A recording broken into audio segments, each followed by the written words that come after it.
The first song you ever wrote, I read this, of course.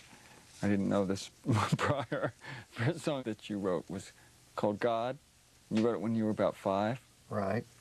I'm not going to ask about the song. I'm going to ask. I got to ask about what gave you the idea at 5 years old that you could write a song. Well, see, that's the thing. See, I'm a very lucky person in that my granddaddy wrote songs and my grandma wrote lyrics for country songs. Did they work together or They did work some together. Mainly, she wrote lyrics in her notebook. She didn't give them to anybody, really. But she liked to write songs about cities. I don't know why. Really? She would write Jacksonville, Florida. Okay, here's a song about Jacksonville. Waycross, Georgia. Here's a song about Waycross, Georgia. And has she been to all those places, or she just imagined it? Oh, no. It's the only places she'd been to, I think. She didn't write, like, you know, Parish Branch. You know, well, they dance around with no pants or anything. No, it was, you know, places she'd been to. And my grandfather wrote songs every year for her for their anniversary.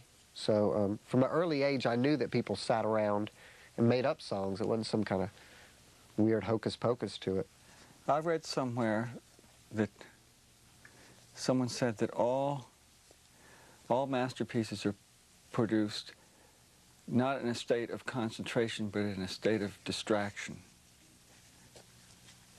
Does that make any sense? I think there's a lot of truth in that. Somebody who wrote that must have done a masterpiece of their own or something, because it's true, I think.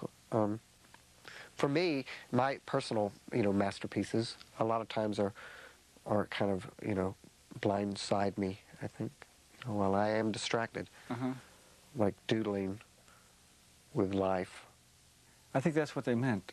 They meant either distracted in that the person had other things going on in their life, and while they weren't thinking about it too much, they wrote a song or made a movie or whatever, and that was the one that was great, as opposed to the one where they focused on it all the time and didn't let anything distract them. I always put too much paint on there. If I you know, and given half a chance, I will ruin it. You know, that's why I think the good ones are the ones that get snatched away from me before I can ruin it. A lot of what you write about is ordinary things, and there's naming names and naming the objects, and it's almost like at the time of day, what was sitting on the table, what was outside the window, as opposed to spectacular events, which kind of rarely occur. Right. Do you think that salvation is in the ordinary as opposed to the extraordinary?